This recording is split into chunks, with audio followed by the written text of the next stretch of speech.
Hello, welcome to Beyond One Way, a place where you can find multiple recipes using one food product.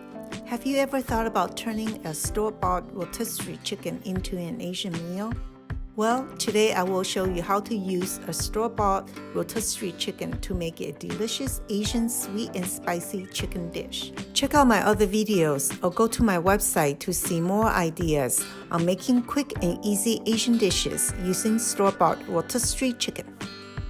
Let's go make our Asian sweet and spicy chicken now. First, I cut 7 small pieces of chicken out of a half rotisserie chicken. On the stove, pour 1 cup hot water in a heated, non-stick frying pan. Add 2 teaspoons soy sauce, 1 tablespoon oyster sauce. Oyster sauce gives a special umami flavor. If you don't have oyster sauce, just add another half tablespoon of soy sauce instead.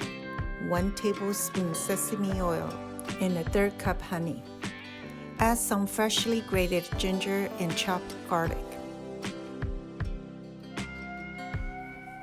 Here I added 2 tablespoons of sriracha sauce. You can always use more or less based on your preference. 1 teaspoon 5 spice powder. You can get this powder from most Asian grocery stores. I wish you can smell how fragrant this sauce is. To make our sauce thick, add 2 teaspoons cornstarch slurry, which is 2 teaspoons cornstarch with 2 teaspoons water. All we have to do now is to heat up the chicken pieces with the sauce. Baste the chicken with the sauce for the flavor to penetrate the meat. Simmer on medium-low until they are hot.